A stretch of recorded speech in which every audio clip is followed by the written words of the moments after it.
Leia o Evangelho indicado e edifiquemos a nossa fé refletindo sobre o reino que Jesus nos propõe. Todos olharam e então dirão: vede como se amam.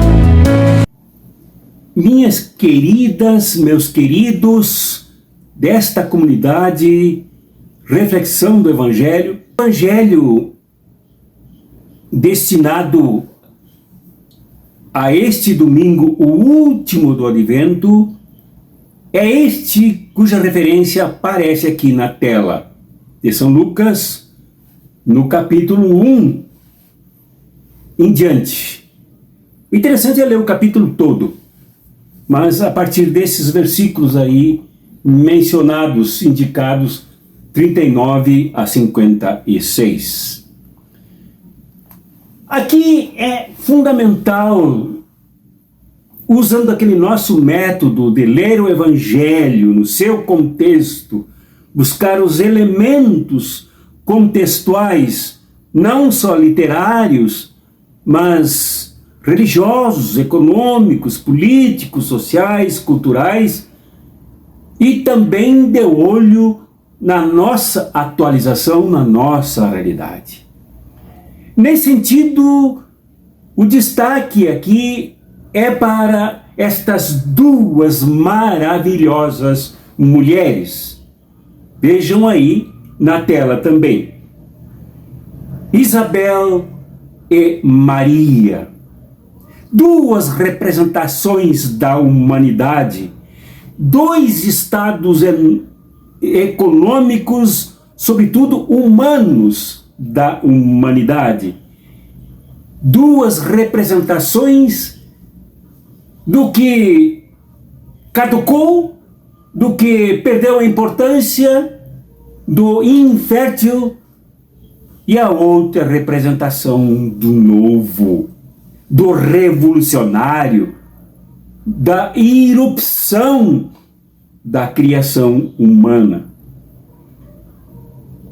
Então vejamos Isabel, esposa do Zacarias, sacerdote de Jerusalém, ambos avançados em idade. Por isso, ela, como uma mulher velha, era tida como infértil, cujas tentativas já não contavam mais com sucesso pelo próprio esposo ao responder ao anjo Gabriel que o visitou no altar, no templo de Jerusalém. Isabel, por sua avançada idade, era infértil sem poder carregar no seu ventre uma criança. No entanto, tudo indica que as tentativas entre eles continuavam.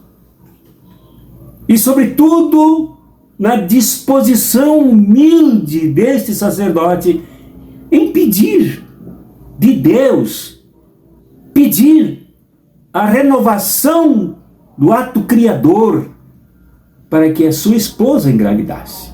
No entanto, quando o anjo anunciou que ela se engravidaria, ele duvidou. E por causa disso, ganhou como punição uma mudez. Isabel e Zacarias representavam, como casal, representavam a situação infértil geral, não só da fé, mas da situação de toda esta região da Judéia e da humanidade. Não era só Isabel e não era só Zacarias que eram inférteis.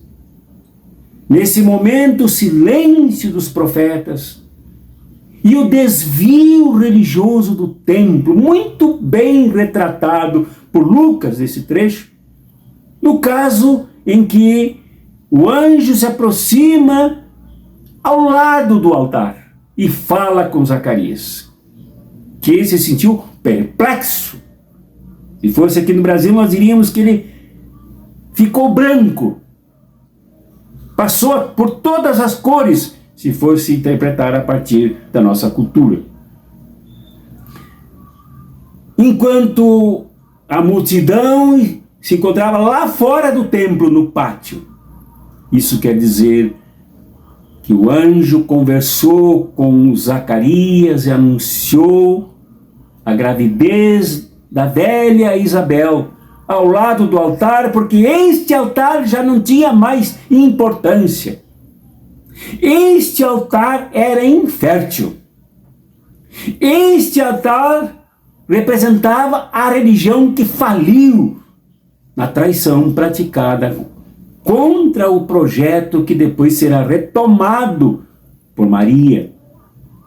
O projeto da misericórdia de geração em geração, da misericórdia libertadora, reumanizadora, recuperadora da humanidade. Isso não acontecia mais nesse altar.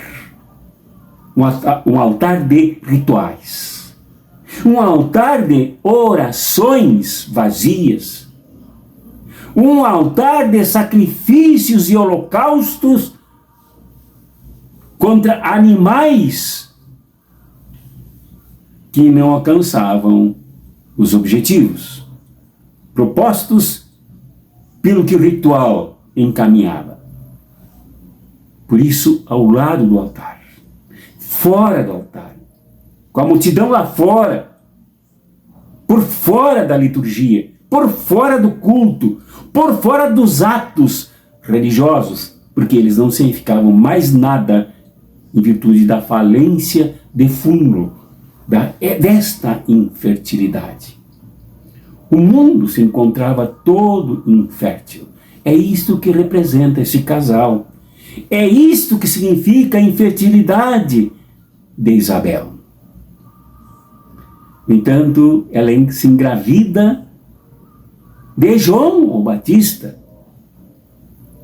cuja reflexão sobre ele no domingo passado está aqui, mostrou um plano novo, um projeto novo, a plataforma nova de ressituação da humanidade nas relações com o outro e com o mundo.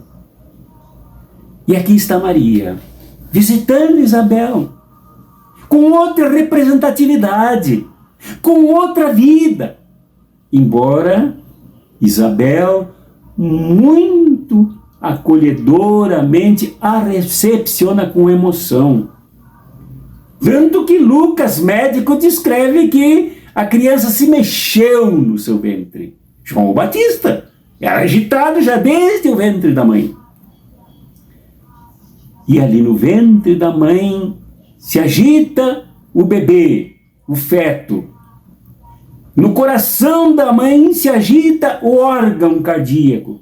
Nos pensamentos da mãe se agitam os projetos, agora restaurados pela misericórdia de geração em geração e para sempre, atualizada por Deus. Há então, com a presença de Maria, uma refertilização.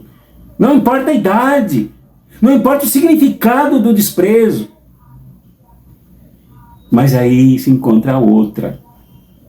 A Maria, jovem, solteira, era noiva apenas, que recebera também a mensagem do anjo, e essa mensagem do anjo é a própria mensagem de Deus, recuperando, restaurando a aliança rompida, fraturada, quebrada, estatelada no chão da infertilidade. Aqui então, Maria na casa é recebida com uma frase maravilhosa, dita por Isabel e eternizada por São Lucas. Bendita és tu entre todas as mulheres, e bendito é o fruto de teu ventre. Como disse, era já o anjo na casa de Maria, lá na periferia, em Nazaré. Aqui está Maria, correndo riscos de ser apedrejada por violar a lei que proibia a coabitação antes do casamento. a lei dura, fria, impiedosa, que se impunha a uma mulher, principalmente a uma mulher que ousasse se engravidar do seu noivo antes de todo o processo legal dessa junção. Ali, a jovem e ameaçada Maria corre para Isabel, mas corre cheia de graça, bem-aventurada, com o seu ventre como solo de novos frutos para a humanidade. E o que Maria apresenta? Maria apresenta um novo que é meio velho, mas no sentido de que era antigo e que foi abandonado. Ela se apresenta reconhecendo a misericórdia que se estende a todos que temem a Yahvé, o mesmo abandonado pela mesa do holocausto, pelo altar do sacrifício, pelo altar dos ritos, pela frieza em que se transformara a religião e a sua cruel alienação. Aqui, Maria reconhece que esta misericórdia será de geração em geração. E como se dará esta misericórdia? Representada, ativa, viva nela, sobretudo no feto, no bebê, no Jesus, aquele que virá para perdoar os pecados do povo. E nós já vimos sobre isso quando falamos sobre João o Batista. Esta misericórdia não é aquela de muita gente que bate no peito, Deus de misericórdia, tem piedade de mim, perdoa os meus pecados, desde que não mude nada na minha vida. Aqui, a misericórdia eterna, aqui ativa na vida de Maria e de Isabel, opera para derrubar os poderosos dos seus tronos, para dispersar aqueles cujos sentimentos mais íntimos são soberbos, e também soberbas são as suas ações, a sua arrogância, a sua opressão, o seu sentar-se sobre o trono político, econômico, social, cultural, religioso, para massacrar os pobres, empobrecer os que já não podem mais ser empobrecidos. Esta misericórdia que Maria traz no seu canto e que apresenta para Isabel no Magnificat, não é uma misericórdia espiritualoide, escapista, alienista, alienada, vazia, mas é a misericórdia do Yahvé, do Deus, lá aquele que não atua no templo, que derrubou os poderosos dos seus tronos, mas que contraditória e dialeticamente exaltou os humildes. Esse canto de Maria é uma retomada do que ocorreu lá no Êxodo, com aqueles miseráveis, escravizados, empobrecidos, idólatras, acovardados, afundados no vitimismo, foram levados estrada fora, abrindo caminhos em direção à libertação, criando o Êxodo, a saída de sob as botas pesadas, massacrantes e sangrentas de Faraó. É disso que lembra Lucas ao descrever o canto de Maria que derrubou dos seus tronos os poderosos. Mas não só derrubou os poderosos, exaltou os humildes. Em termos atuais, podíamos traduzir esta exaltação dos humildes afirmando: os humildes se emanciparam, Os humildes se levantaram, os humildes marcharam, os humildes irromperam lá de dentro do esmagamento sob as botas dos poderosos, sob a misericórdia do Deus que pratica a justiça. Isso que representava Maria. Por isso o canto de Maria supriu abundantemente, não com programinhas migalhas, não com caridades de período natalino e fim de ano, para desafogar as consciências sujas e opressoras, mas supriu abundantemente os oprimidos.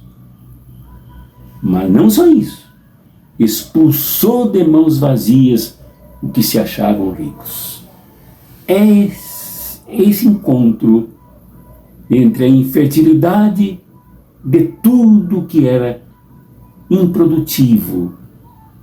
O útero humano se encontrava envelhecido, decadente, deteriorado, que foi tratado, enfrentado pelo Espírito Santo, como se diz aqui em Lucas. O Espírito que é a nova Ruá, o novo sopro na humanidade, não só em pessoas especiais, mimadas, as tais corações aquecidos somente, mas a toda a humanidade é aberta esta possibilidade de um retomar deste fôlego novo, mas precisa esta humanidade se levantar.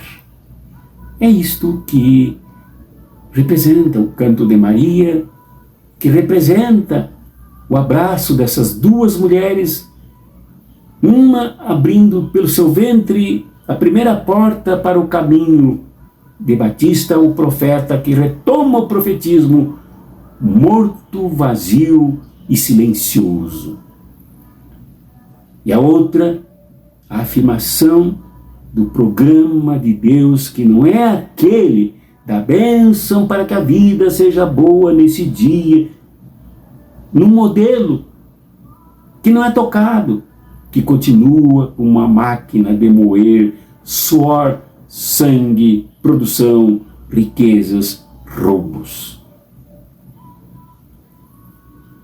Esta Maria é aquela para quem, como já lemos, Isabel disse: bendita és tu entre todas as mulheres. Benditos sejamos todos nós na humanidade. Bendita seja toda a humanidade.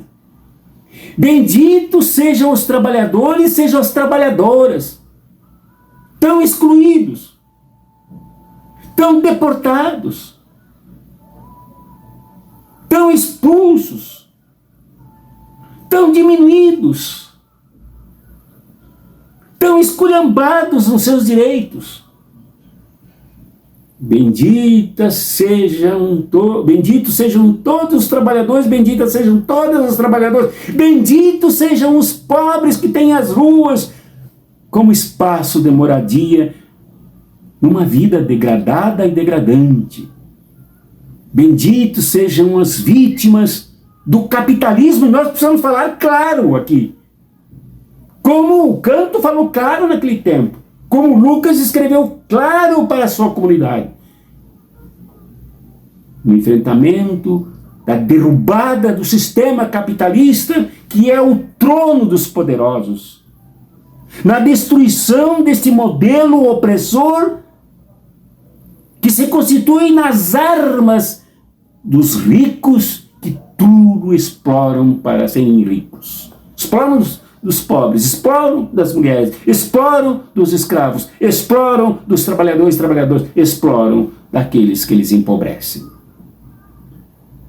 Benditos sejamos todos nós, enquanto nos levantamos para a derrubada desse modelo opressor, como Maria, como Isabel, como João o Batista, como Jesus o Cristo, como Lucas, como tantos outros começaram a fileira da derrubada dos poderosos. este convite, esta proposta, esta fertilidade transparente neste encontro de duas mulheres, não é somente para a igreja, não é somente para pessoas mimadas, de corais, de pregações, de aparentemente simples, mas bem trajadas, com roupas claras, camisetas de milhares de reais, de contas bancárias locupletadas com roubo das riquezas daqueles que frequentam a igreja. Isto não é somente para a denominação, isso não era para a religião judaica somente, isto não era para o templo somente, tanto que estas ações e esse encontro se deram lá nos interiores, sobre as montanhas, e não em templo, não em altar vazio, de significado e de compromisso, de fé e de graça. Isto é para ti, meu irmão, minha irmã, isso é para nós. Basta de religiosidade como a de Zacarias, que pensava fazer tudo para agradar a Deus com uma religião rotineira, ritualística, altárica, limitada aos espaços templários, sem povo, sem significado. Isto significa para nós que esta misericórdia carregada de justiça tem que agir em nós também, em cada um de nós, em cada uma de nós, no sentido de que nós nos qualifiquemos com esta misericórdia na luta contra este capitalismo que inventa esse Natal de mercado carregado de exclusões, de fingimentos, de hipocrisia, numa sociedade que se deteriora do ponto de vista humano e da riqueza das relações. Isto é para ti, meu irmão, minha irmã. Isto é a mensagem que o anjo disse, falou para Maria e depois falou para Isabel. Antes falou para Zacarias. Esta é a mensagem para nós hoje, aqui e agora. E não somente para o tempo da comunidade de Lucas. Aliás, cujo ambiente onde esta comunidade se afirmou com todas as dificuldades é bombardeado por o Israel sionista, tão criminoso, muito mais do que isto que vivenciava Zacarias nesse templo perdido e sem significado. Então é preciso que nós sempre repitamos: bendita és tu entre todas as mulheres, e bendito é o fruto de teu ventre.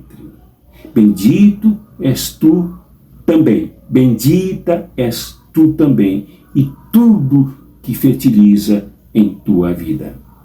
Amém. Leia o Evangelho indicado e edifiquemos a nossa fé refletindo sobre o reino que Jesus nos propõe. Todos olharam e então dirão: vede